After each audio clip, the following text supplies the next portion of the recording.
Each year, Microsoft Research hosts hundreds of influential speakers from around the world, including leading scientists, renowned experts in technology, book authors, and leading academics, and makes videos of these lectures freely available.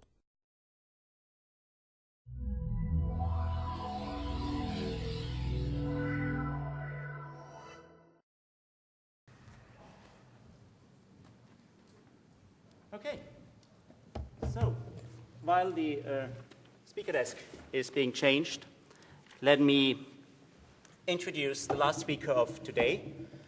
When I asked him to deliver a keynote speech at the eScience conference, he didn't know yet that he will have the challenging task to talk before dinner and after a Nobel laureate, but this is how it can happen. So I'm very happy to introduce to you Per Strand from Chalmers University in Gothenburg. He's the director of the Chalmers eScience Center there, and he has been heavily involved in fusion and ITER research over the past 10 years. And he's going to talk on e-infrastructures and how easy it is to use them. And he gave the interesting title, hereGÇ're. So, Per. Thank you. Okay, yeah, so that was quite a warming up act, I have to say. I'll try to follow as best as I can. I will actually continue some of the themes, in particular the sea of hydrogen and helium, because that's what fusion is about, and this is what I'm going to be talking about largely. So the hereGÇ're is, of course, from Dante's Inferno, and it's sort of a tongue-in-cheek activity, but a lot of the fusion users we had really felt like that when it first submitted to the infrastructures. Okay? But it's also an observation of the challenges in modeling fusion plasmas. Some of the frustration in bringing a very long-standing but self-sustained society towards the infrastructure activities. They were not without challenges, but I think we successfully pulled through in the end, and now the full part of ITER and other activities will actually bring infrastructure into the game in the coming 10 years or so. The main challenge was getting people from very different backgrounds to jointly advance capacities way beyond state of art, because we were pulling in different directions quite a lot, I have to say. So I promised to talk a bit on the sociology and other activities, but we're doing less of that and introduce it to fusion. There will be some challenges posed, I think, hopefully there will also be some take-home observations along the way. So the outline of the talk. Fusion in general, and I don't think everyone understands what we're trying to achieve in the scale of it. The challenge of predictive modeling for fusion reactors is the main challenge we're trying to achieve, and this is where we're going to need the infrastructures. And then some of the activities which has been ongoing and are ongoing within the EU community. I think I will allude slightly to the US activities as well. So I'm going to talk about EFTA, hereGÇ're, MAPPER, which is ongoing, and I will not mention ITER a lot. Then I'll come back to the lessons learned, which what I was actually promising to talk about. Sociology, policy, sustainability, and other challenges within the activity. And I got this to 9 points. This will be the reflection of the 9 circles of hell, I guess. I always get into trouble when I give presentations, because grid in the fusion community has a more narrow understanding than it has in most others. If I say grid, I generally mean high throughput computing on a G-Lite-based or similar middleware. Okay? HPC, I generally mean high performance computing as on a ΓÇ'ye or similar, somewhere in a single computing center. This is non-standard in most environments except for the fusion, so just to avoid confusion, I'll start with explaining that. So who am I? I'm the former task force leader of the Integrated Tokamak Modeling Task Force. Did that for 6 years, and the aim of that was to build the EU analysis software for ITER. I was also, at the same time, partly, the coordinator of hereGÇ're, e-fusion for ITER applications, which we started mainly to actually address the lack of computer science skills within the fusion community. Essentially bringing e-infrastructures to e-fusion community. Then I had the sharing role of the ITER integrated modeling expert group to trying to build a consensus on ITER integrated modeling needs and requirements with ITER partners. Currently, I'm the director of Chalmers eScience Center, as Erwin said. I'm also a member of the ITERIS consortium, which is a small-scale contract for developing ITER integrated modeling infrastructure. and also contributed to the MAPPA project. So in some sense, these are past sins, and this will be the making amends to some extent. So general introduction to fusion energy. The guy on the picture there is Lyman Spitzer, and the tabletop fusion device is the figure 8 stellarator. I want to show you that this is where things started, and we're moving quite a lot in the last 50 years. So fusion, coming back to the previous themes and the sea of hydrogen and helium. Fusion is the energy source for the sun and the stars.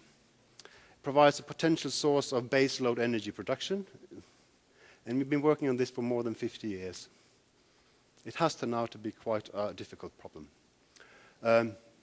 Take comfort of Carl Sagan's observation that every time you look up at the sky, every one of those points of light is a reminder that fusion power is extractable from hydrogen and other light elements. It's an everyday reality throughout the Milky Way galaxy. However, there are problems as well. The fuel cycle in the sun requires extreme time and length scales. The only way to actually replicate that on Earth is to bring the sun here, which would be a bit of a problem. So we need to find other alternatives with sufficiently large fusion triple product. So the pressure times the confinement time, density times temperature times confinement time is where we want to maximize, or at least give to sufficiently high levels to actually produce energy. There are two main lines of research that was trying to achieve that. One is the inertial confinement, which is the laser fusion, if you want. So you have small DT pellets which you blow lasers on, and they ablate off the top and contract, and you get extremely high pressures for a very short time. So ΓÇ'ye is sufficiently large by having a huge pressure over a short time. Then you have the magnetic confinement, which achieves ΓÇ tau on the order of atmospheric seconds. So these are almost everyday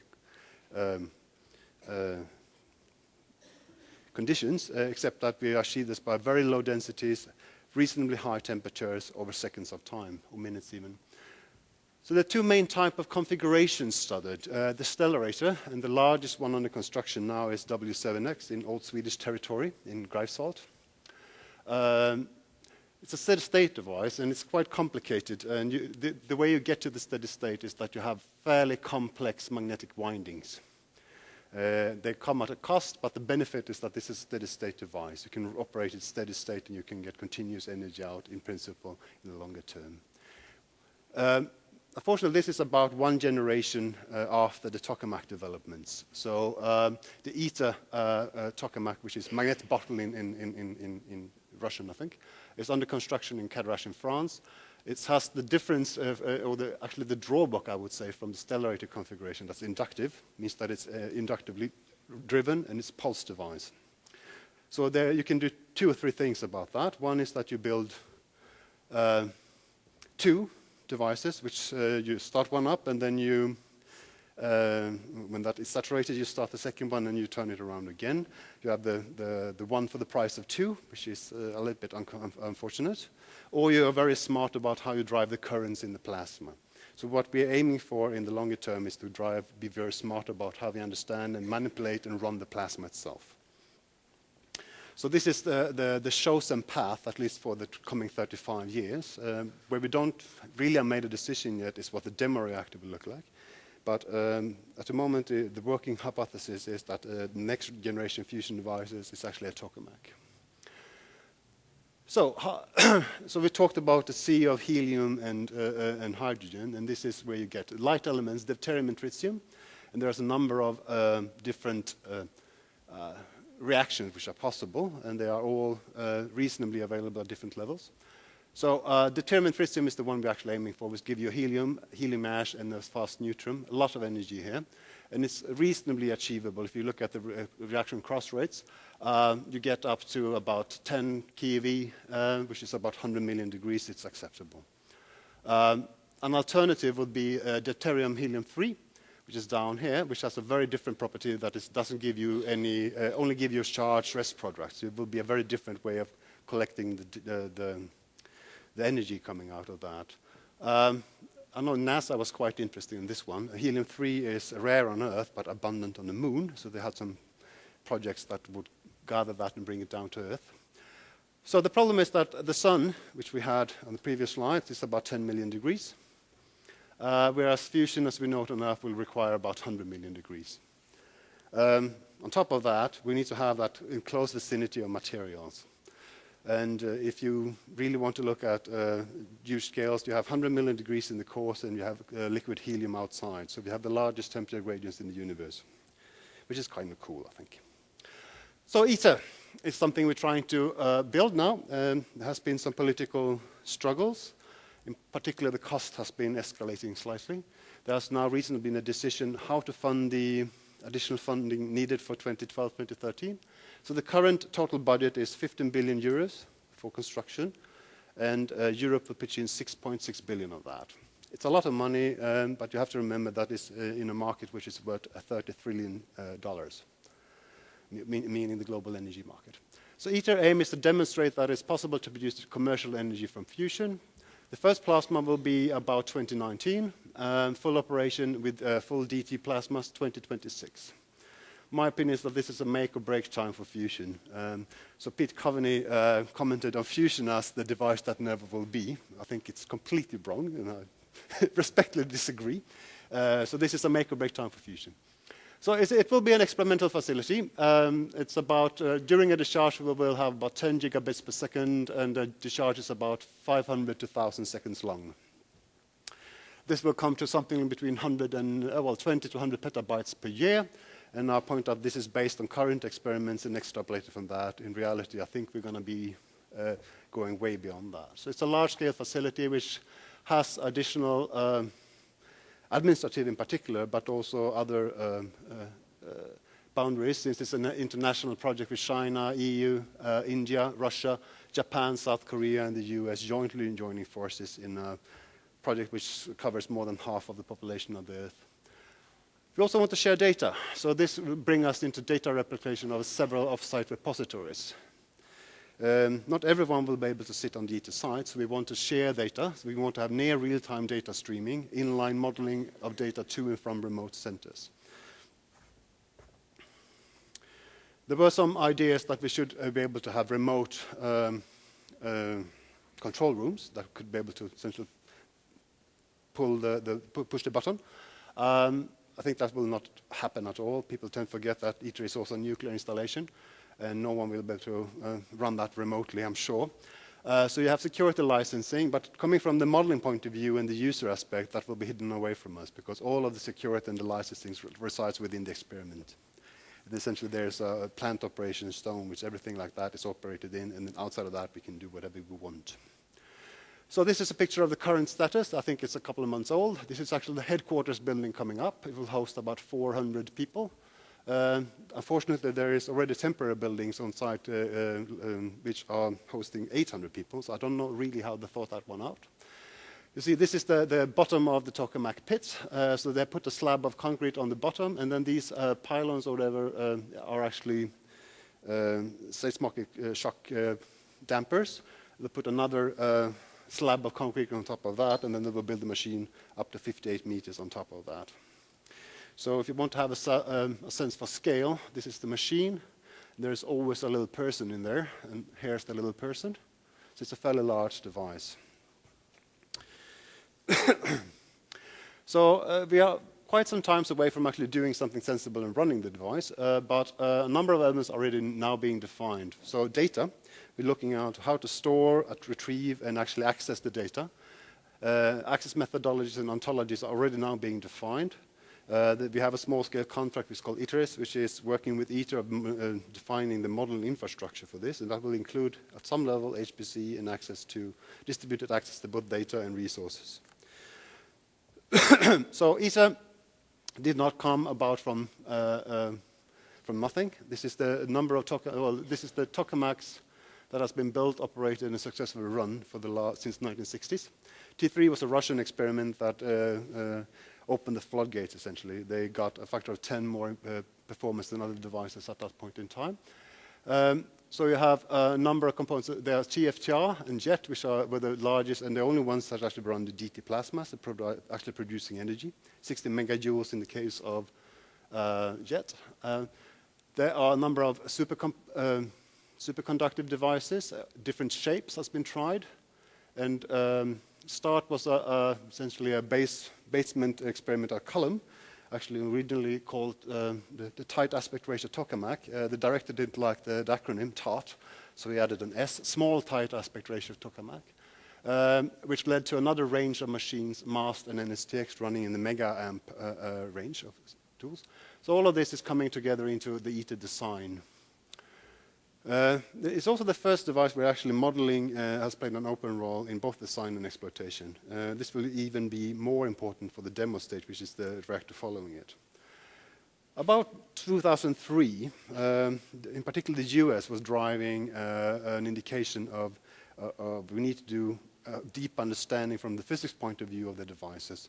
So they started a range of SIDAC projects doing modeling, binary couplings with different physics aspects, and also had this structured approach towards a large-scale fusion simulation project. Europe wasn't long to follow, so we started up programs to secure predictive modeling capability in time for ITER. So it's quite rare that actually more or less politicians decide on a modeling activity which has a foresight of 10 to 15 years. I think that has to be applauded. The idea was driven by the progress in computing, mainly, because we know that we can scale Moore's law, but it doesn't really bring us there to the end. So looking at this range of devices, you can plot the confinement time as a function of time, and then you find that Moore's law is nothing for the fusion community. We're outrunning it quite severely. But again, as a token of mature science, I guess, we're not limited by science, but by facilities. So in order to take the next step, we really need to have ITER. Of course, there's a roadmap. It's called a fast track. And if you're looking at the time scale, it's a bit ridiculous. We're talking about a 35-year program. But the idea is there, and it's very important. So we have ITER being constructed and built, and this has probably shifted about 5 years to that direction. We have International Fusion Materials Irradiation Facilities, which is planned, not taking part yet, but that will be a facility to study materials at fusion-relevant conditions. And then we have the conceptual design, the detailed design, construction, during the lifetime of ITER of the demo and an operation phase. And at this point in time, we're actually home free. So if you don't break ITER, this is what's happening, and this is where we have the future for fusion energy. So this is the fast track, and it goes to essentially operation phase of demo in 2035. It's quite interesting. And it depends on a number of components, but as you notice, the numerical tokamak concept, a comprehensive simulation package with predictive capability, is one of the integral parts. So the question is, how hard is this actually do? Actually, there's a lot of challenges you need to overcome, because one of the things is that you need to do essentially a mix of first principles and integrated modeling, and matching this is very, very hard. I'll talk a little bit of that. So the short-term modeling needs are actually, the physics design studies are almost past. We can do very little to influence the actual design now. But we can still access the implementation, integration, testing of plasma control systems. We can do some modeling for diagnostic development. So how will synthetic diagnostics for diagnostic elements we will put on the machine. The big one is physics scenario assessments and development. We're talking about impact through modeling, and this is the way preparations and operations will be run. So we will have to do predictive modeling of a full range of requirements for the discharge before you even can make the proposal. So safe and optimal ITER operation will rely on a high degree of physics modeling and simulation. It's not funded directly by ITER. They will provide a provisional level of infrastructure, but the modeling capacity has to be derived from the partners. So this is kind of interesting because it brings about a sociological change as well, because you are in friendly competition, and but at the same time it is a competition because you will gain more from it. So we're talking about impact through modeling essentially. The problem is that ITER modeling is very challenging from a computational point of view. It really will require heterogeneous resources on a vast range of levels. And the competitiveness part is that ITER experimental time will be allocated through proposals, and it's already now foreseen that the modeling of these proposals will be really an important aspect. So the physics is a bit complex, and I added this in after I learned the fact that we will have a warming up act, which was quite impressive. So MHD, Hannes Alfvén got the Nobel Prize for that in 1970s. And it's still used 50 years on. So I think it's quite impressive, and you see what good science can do, because this was purely a theoretical development. So you have that which provides the stability and sort of the geometry for the plasma itself. And then in that you have the core turbulence, essentially which is gyrokinetic turbulence in 5 dimensions. It's extremely heavy computational wise. Couple that to the edge physics, which couples to the materials. We have a large number and wide range of timescales and spatial scales in this. And on top of this, you break sort of the nice distribution function with having fast particles. So you're all over the place in terms of physics. So what are we modeling? Essentially, we have Maxwell's equation coupled to a Boltzmann system. So a Maxwell-Boltzmann system where the distribution functions are for each of the species. We introduce the species through the closures of the current and the charge densities. So it's a closed system, but the problem is that it ranges from 10 to the minus 10 up to 10 to 4 seconds. There's no way you can do this with single applications. So you need to zoom in. So there are ways of doing that. You look at the heating codes where you either launch waves into the plasma or you launch fast particles. So you have the radio frequency codes, wave heating current drive. If you neglect the displacement current, average over gyro angle, this is something that Hannes Algren also introduced, the notion of the gyrocenter in plasma. You get the gyrokinetic codes, which provides the turbulent transport. And if you want, here's a recipe for a Nobel Prize. You neglect displacement current, integrate over velocity space, neglect electron inertia, then you have a Nobel Prize. In hindsight, it's very easy. And then you can look at the whole range of transport timescales. Then you have, you neglect almost everything and just keep the physics. So you will have to, in order to run on the device time, tens of seconds, you will need to provide physics input from all of these ranges. So we're really talking about an integrated modeling system. I'll skip a few slides because I think I'm running late. There's an additional problem to this. It's not only a number of different and separate timescales, you also have different tools. You have different numerical approaches. And above all, you have a very large array of dimensionalities to deal with. So the interfaces are never simple. You don't have, like you have in climate modeling, a simple sea and land or sea and air, but you have volumetric interfaces over all dimensions. So it's really a multi-scale problem with deep challenges. So the opportunities and challenges really are that you have a new enhanced role of modeling and analysis. It's integral with machine, ETA exploitation. Provides extreme range of resource needs from small local ETA resources, meaning a local cluster, up to base level installations. The turbulence codes, they're typically running for up to 100,000 cores on very large systems. So we have heterogeneous needs that needs to be supported through a single infrastructure. It's a complex range of interdependent tools required for even basic understanding level of the plasma itself. So we need to couple about up to 100 interacting applications. So it's not a binary coupling, it's a very large range of different types of physics that needs to come together. On top of that, you have the challenges which has been already alluded to over several number of times, data access and storage, network connectivity. You have a global scale of users, but this is still some times away, and we're not really near the GÇ'ye resources, I think. Something which has been expensive is the governance model of ETA. If you have 7 parties that need to all agree on everything, then you have in trouble, I think. Issues of data provenance and quality assurance. And also we have a very large international user base and ownership of that. Thematically well aligned with the infrastructure scope and possibly strongly for connectivity, but the question is how do you bring this all together into a success story?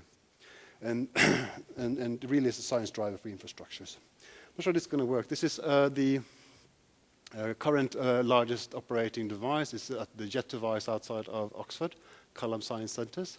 So it's about, from the center there to the center there, it's about 3 meters. It's about 3 meters high and 2 meters over that direction. And if it works on the next one, I have a movie that will, I'm not sure, if you can dampen the lines a bit more, it would be perfect, I think. If this is going to work, I'm not sure. It didn't work. So you have about 20 seconds of a plasma. So you see the plasma breakdown, the current ramp out. Now you're at the flat top and you have an external heating on, and now the plasma ramps down. Okay, so this is 20 seconds of really deep physics which you need to understand. Run it one more time. I think I can do it. Thank you. So what you see is the light that goes interaction with carbon 6 and 5 through the walls. This is interaction with the walls here. Now you have full heating on, and then it was about 150 million degrees. Okay, so the ITER itself will run for about 100 times longer, and not all timescales will change accordingly. So if you really look at the movie very carefully, you see some dithering towards the edge of the plasma right here. You see it flickers. It's just a structure coming on and off. That's called edge-localized modes, ELMs. They tend to push heat and energy out into the walls. And the problem we have is that from the core of the plasma in ITER, you will have neutrons going out. Okay, and that is very good, because what we do then is we capture them in lithium salts in a blanket, and we make new tritium for it. Very good, and we can feed it back in, and we have a cell system, energy system. But we have also fast neutrons going through metals, which is a problem from longevity point of view. At the same time, you have this dithering effect, which pushes particles and heat out into the wall. So you heat up the walls. You need to have it sustainable for the neutron influx and the heat. And at the moment, that is a big challenge for us. So ITER will run about 100 times longer than this particular shot, which is 5 years ago or 6 years ago as yet. So the question is, how do you model such a thing? It's quite complex, and it really is a complicated beast. So in the EU integrated modeling activity, there's a number of activities. You have the main one, which is the EFTA task force. It's about 250 people working together. But the funding mechanism is that it's mainly on voluntary or a mildly supported level, which means it's a bit of a challenge. In particular, if you want to have 27 institutes working together, people from 27 institutes working together, you need to have some sort of infrastructure that allows them to do that. So we had, first of all, a small server in EFTA where we just exchanged codes and things like that. Then we built a small cluster at, which we call the gateway, which is about 100 terabytes of storage, 3 front nodes, and a small compute cluster at the back end, 128 to 256 cores. That was a huge success, because then we can have all of these users in the same place starting to build up on the infrastructure. But it was not sufficient, so we coupled us into the Fusion VO and later on in the hereGÇ're VO. And a little bit later than that, the Fusion community realized they are a bit hampered for compute cycles, so they essentially extended the ղÇ'ye machine by a third, another 100 teraflops, and paid for it themselves to provide the HPC for Fusion. On top of that, this is about 2006 and 2007, we had big discussions between Euratom, which is funding Euratom, which is funding Fusion, and INSO, who is funding the infrastructures, that we really have a lack of people. We can't find the sufficiently skilled people in computational science, infrastructures, and in particular in the middleware, which is needed. So hereGÇ'ye was started, actually proposed, and went through the procedure. So it's run in 2008 and 2010, roughly. I'm coming back to that. We also started some training program to bring the connection and bring up the skills of people, both in theory but also in computational science. So hereGÇ'ye ended 2010, by end 2010, and then the MAPPER project started just before that, which is providing some of the skills and technology building on that, and then we have this framework services contract. So all of this coming together to essentially towards a proposal for an infrastructure for ITER, which looks a bit complicated, so from the user point of view, again, you come in, you have some sort of gateway access, and then we're running simulation workflows, and we're currently using the Kepler engine. And then there's a lot of underlying infrastructure that goes with the data storage, access to data, and other things. Most importantly is the data structures, which essentially provides ontology for Fusion. And this ontology for Fusion has been largely brought over into the hereGÇ'ye. And from that, we gain standardized code interfaces, so we can use physics codes and some automated scripts and stuff to really integrate things very easily once they are adhering to the ontology into the infrastructure. And then hereGÇ'ye provided access to the grid HPC, visualization tools, and also some support. All of this is now integrated in the current tokamak system. We can get data from most of the, at least the European tokamaks. The idea of that is, of course, that the tool set we bring up should be validated and tested towards current physics knowledge, and then extended to the hereGÇ'ye once it comes online. So I think I said most of it. The challenges here, I'm going to be quick about these slides. The infrastructure is essentially with the physics models are packaged into the physics subroutines, essentially, if you're talking Fortran. And they are communicating through a standardized layer, and that layer is then coupled into Kepler. So essentially, we're trying to be as non-reliant on any specific technology, so we can always switch out the engine, and as long as we have methods to get the clusters, grid, HPC, and cloud. The challenges here is to transverse essentially the physics tool sets we had inherited from the fusion side into the infrastructure side.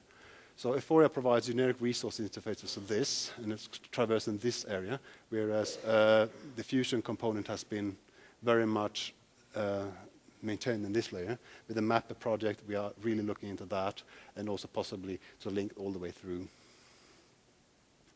So we have several use cases and application structures in parallel. One is just a simple experimental analysis chain, meaning that you have experimental data coming in, and then you run code A to code B to code C, code D, and then you essentially get into a very nice set of tools. If you have the predictive modeling, you're actually going into what ITER wants. The plasma evolution and transport timescales, where we really have heterogeneous computing and physics coupling requirements. Iterative and complex interaction between physics models varying timescales and dimensionality. This is really challenging.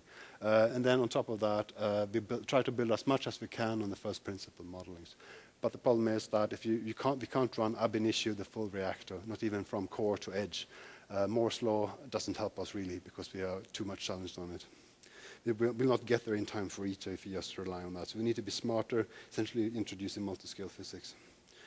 So this is one of the applications we have, which is called the European Transport Solver. So you start with equilibrium. This is the MHD stuff you saw from Hannes Alvén, essentially. And then you have heating sources, you have transport estimates, and then you had some facilities. And then you have pellets, which are sort of fueling activities, and the heating comes from here, but you fuel with particles there. And then you check to see if, okay, do I still have an equilibrium? Do I have any really fast activity to rearrange the whole of the plasma? And do I have these elms? Okay, and then do I need to run a free boundary equilibrium? Do I have my control processes in time? And then I go back and do that. All of the things in thick boxes are stuff that can run or needs to run on an HPC.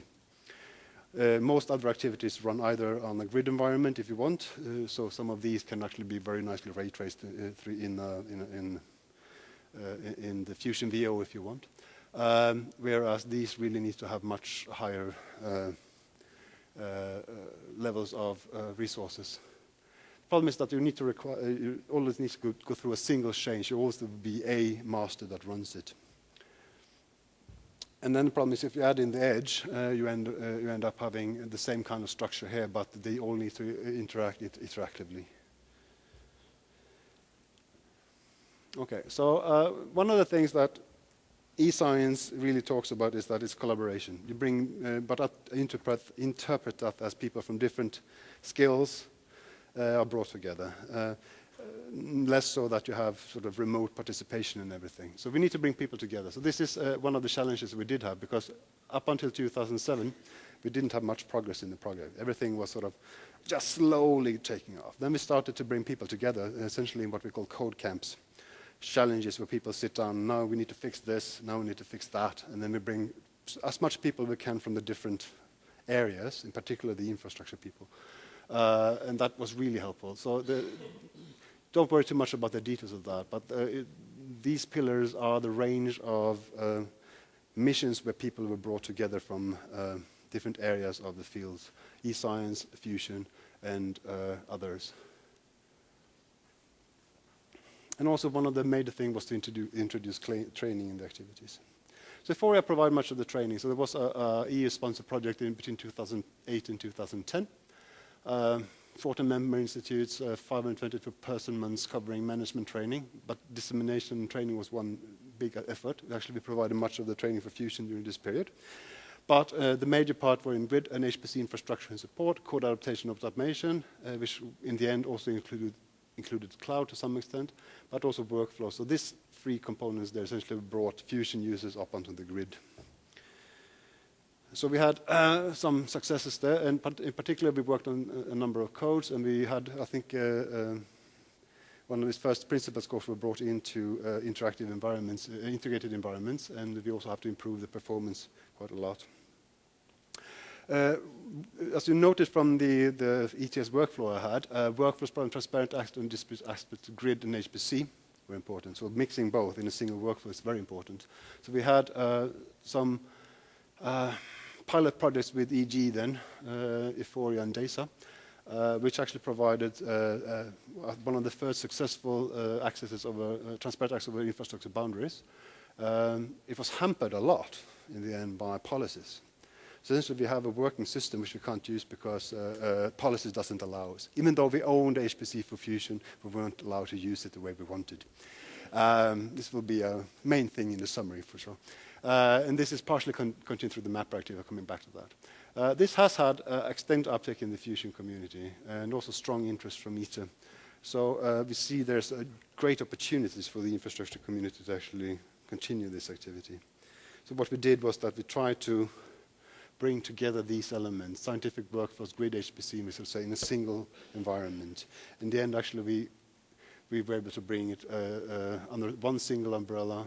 Really, the user didn't really see what they were submitting to, and we were able to bring the cloud in as well.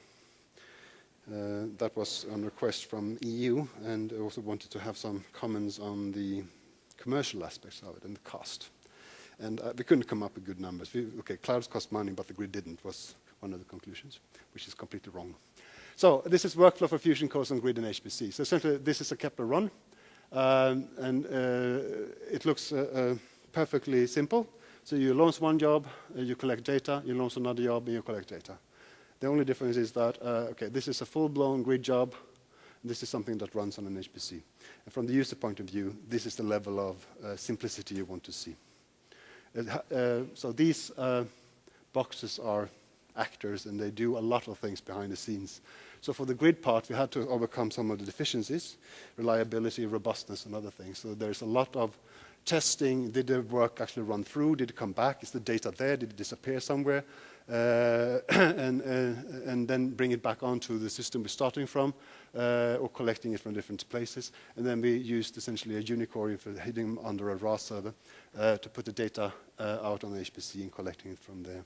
So it's quite easy to build on this into more advanced structures. But in particular, the HPC access is a bit complicated because you need to have transfer, some cases, single sign-on or unique identifiers with single fobs, single-use fobs and things like that. So I mentioned Mapper. So this collaboration between ղÇၤye and Paris is continuing there in a task force where the Mapper project, which is the multi-scale applications on European infrastructures, covers a lot more activities, including the virtual physiological human, nano, blood vessel modeling and things like that. And we continue the activity also for fusion under this heading. So we're providing some further developments on the tools. So the high-level objective of Mapper is to design and implement an environment for composed multi-scale simulations from single-scale models. And it has much of the activities we actually developed under the ղÇၤye and Paris activity there. So it supports both loosely coupled and tightly coupled paradigms and has a lot of technology running on the backside. So you have just muscle and grid space, so bringing some of the tools from earlier infrastructure projects to life. It also allows interaction between software components from different e-infrastructures in a hybrid way.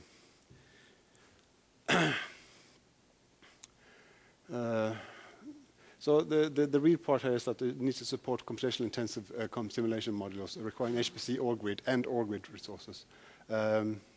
It supports tight and loose coupling and hybrid connections modes, and it has a number of tools that are built on top of it. I will not go through this in detail at all, but we use in the grid space experiment workbench. We have built a multi-scale application designer, which is a visual composition tool to transform high-level MML descriptions into executables. And also we have a semantics of a way of storing metadata about models and scales.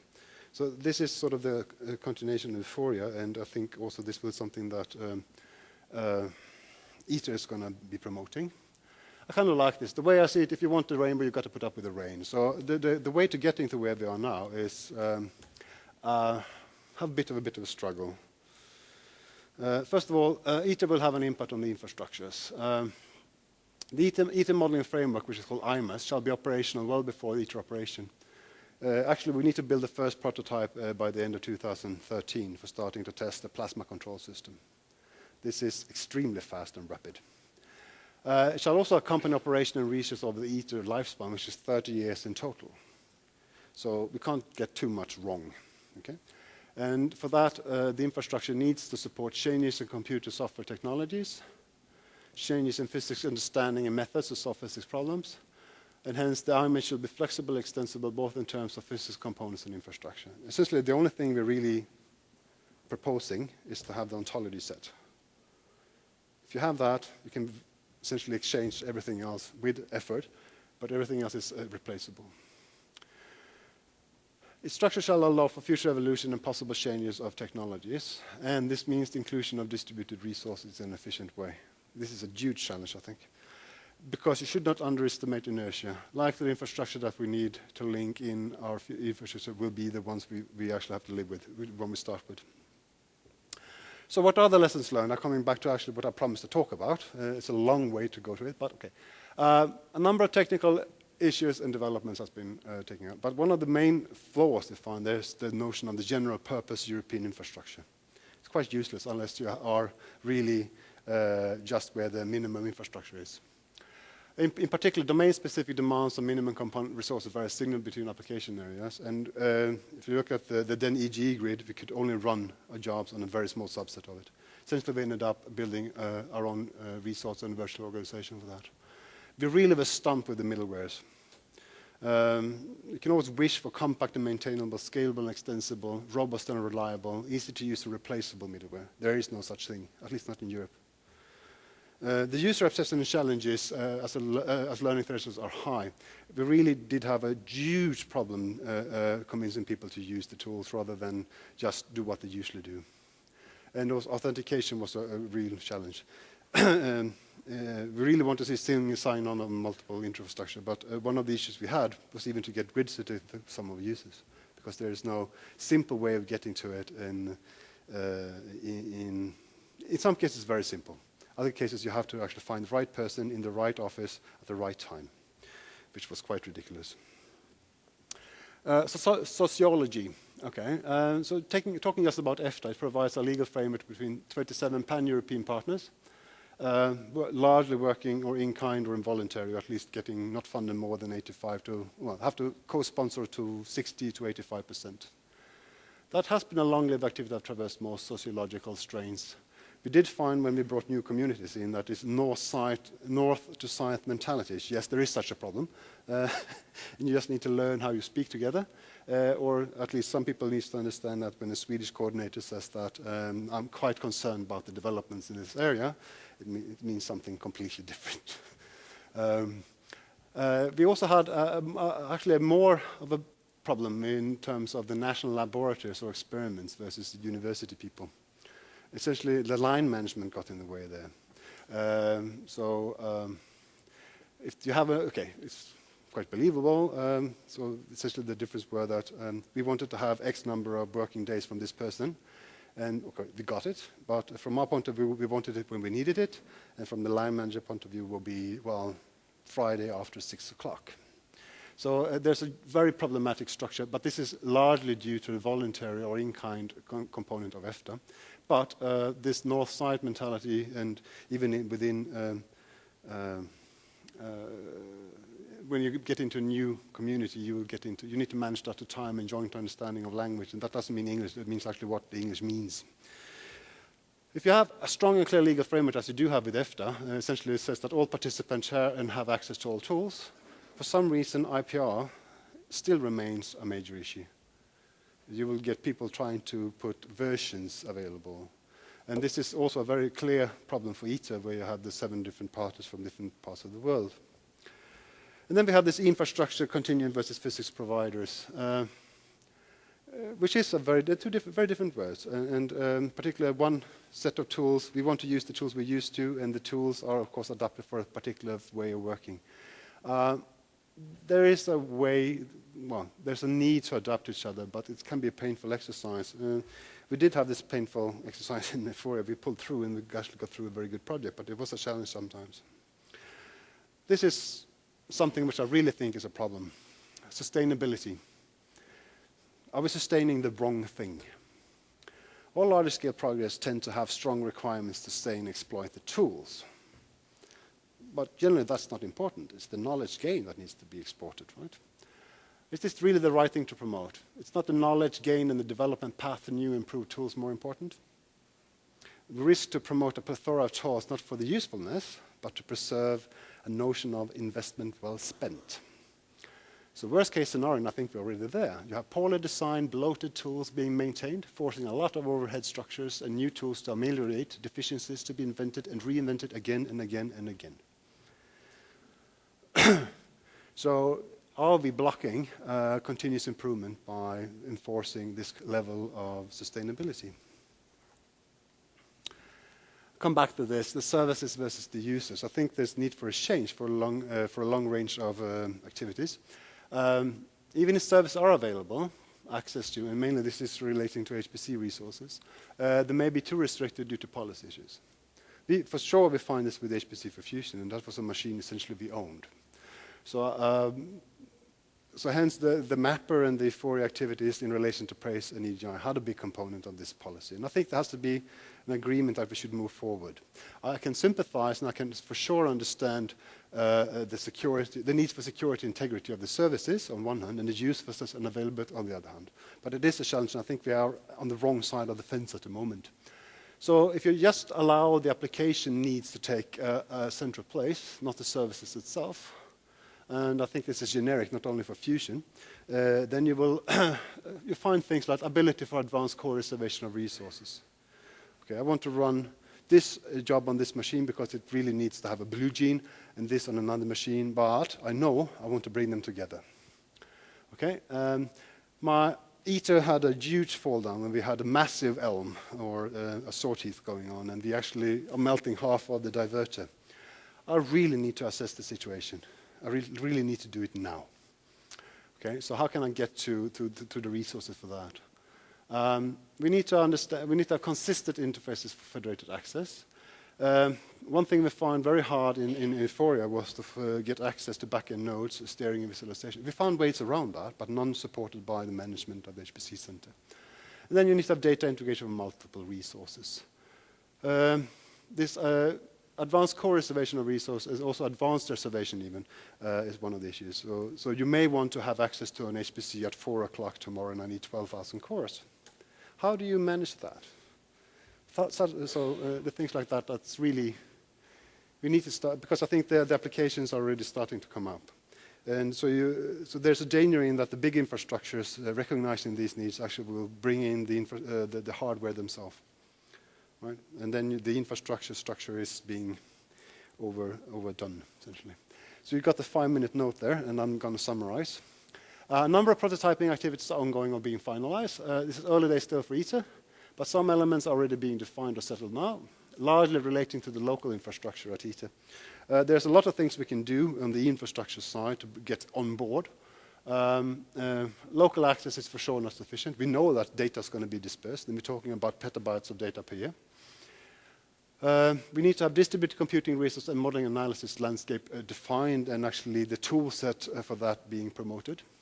We have a global user base and data sharing facilities. That means essentially setting up a range of federated resources for data access, but that's a global federated resource. And then you come back to how do you get authentication tools running on top of that. So the challenge is to put ITER modeling and data in the hands of the users. And I think this is a challenge that goes way beyond just ITER and almost all of those large-scale international projects that's coming up. If you want to influence review input from the infrastructure point of view, you should start talking to people, or at least making contact with ITER or the ITER's project. Dangerous bane here is to the last point. User embracement, sorry for the misspelling, of the thought of eScience is much higher. It's very high, actually. Everyone you talk to is completely subscribing to the idea. But to get them to use it, it's much, much harder. Or even to invest time. And this is something we need to bridge, otherwise we're going to fail. So with that, I say thank you, and I'm very happy you stayed on, even for this presentation.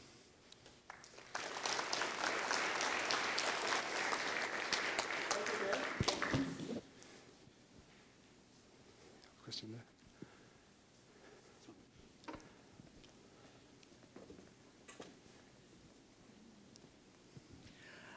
Many of your final slides apply to any similar project. Absolutely, yeah. So how are you using the lessons learned to prevent the problems that you are forecasting?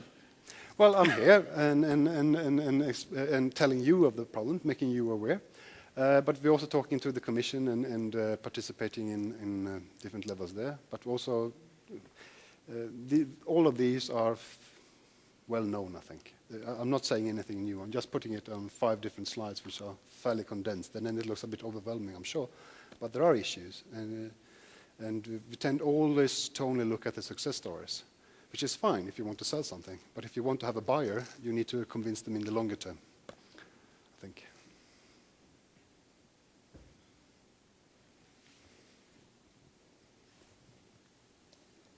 Maybe it will be a kind of continuation of this question, a kind of comment. All this computing which is necessary for let's say, simulate fusion is a good example when different type of resources should be used, computing resources, data storage should be used at the same time. And it's very good that with this meeting is co-scheduled also European Grid Initiative Council meeting. Because I think that it should be clear that this council should do something in order to go away from the situation which was presented here by Per, namely all this memorandum of understanding between different type of let's say, infrastructures. So maybe it would be stupid, yes, to have a memorandum of understanding for provider which enables you sending email and for provider who enables you web browsing. But we have something like a situation at this moment. So we should have, let's say, a unique, a simple access to all these different type of infrastructures. And I think that it's time to somehow to break all these mostly, let's say, administrative barriers in this. Yeah, and particularly if you want to sort of bring new communities in, you need to lower the threshold quite a lot, I think. Maybe I have a question, comment along the same lines. I found it very interesting that you talked a lot about the difficulties to access the computing infrastructure that you were needing. So in the way we would need it. In the way we would need it. Yeah, yeah. You didn't say anything about data. Is this because data problem for you is solved? No. Okay. The data problem is not solved. Okay. So where the large-scale data resides now is with the experiments, and they have solved it locally. What is new and what is coming is that we are bringing the experimental data together with the simulation data, and it's always going to grow.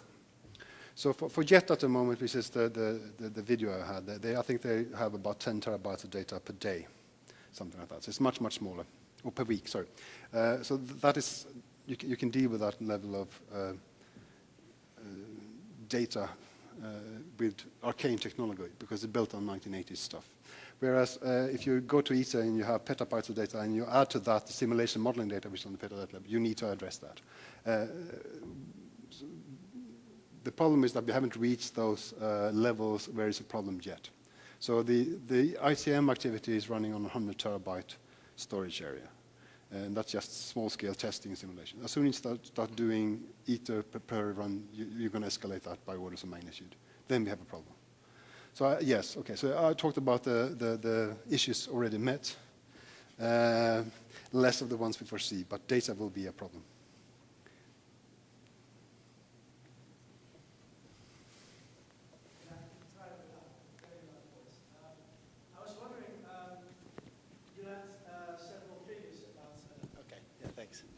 So you had several figures about the uptake of tools, training courses, and you mentioned something about that with the introduction of new tools, it was quite difficult for users to start using these tools, and it led to a lot of frustration. So I was wondering, I guess I got a reasonable idea of what the points are of frustration, but have you ever considered quantifying that in some way so that the developers of tools are able to find out where they create this frustration? Okay, so what we did, we had a number of training. Okay, so the euphoria tools was developed, and in the later parts of the project, we had training on them for people to get on board and start using. So a few of the applications were essentially canned. So meaning that you could just start using them and press the run button in the Kepler workflow engine and you will run it. So that was, and people were happy with that, I would say, no problems with that. But then when they needed to go to the next step, so prepare the codes for running in a grid environment and things like that, then they got stumped essentially. And then they needed to have much more help than they could get. And so the number of people taking the courses were about 80 per time, and the number of codes that actually were brought into the system after this course were small, 1 or 2 per time essentially. So the success rate was fairly small, and to a large extent we did 2 levels of training. One was on the tools and one was on the generic sort of grid knowledge. So, and the generic grid, and I think the uptake problem was mainly with the grid. Which is the tool set, the lower level tool training was so complex and everything was so hard to do compared to what you used to. So the threshold there was just too high. And then you had people had problems to some extent even get certificates, so you had an issue with that. So when the training certificates expired, no one was doing anything. But the uptake of the tools were greater, and people are starting to use them for production runs now.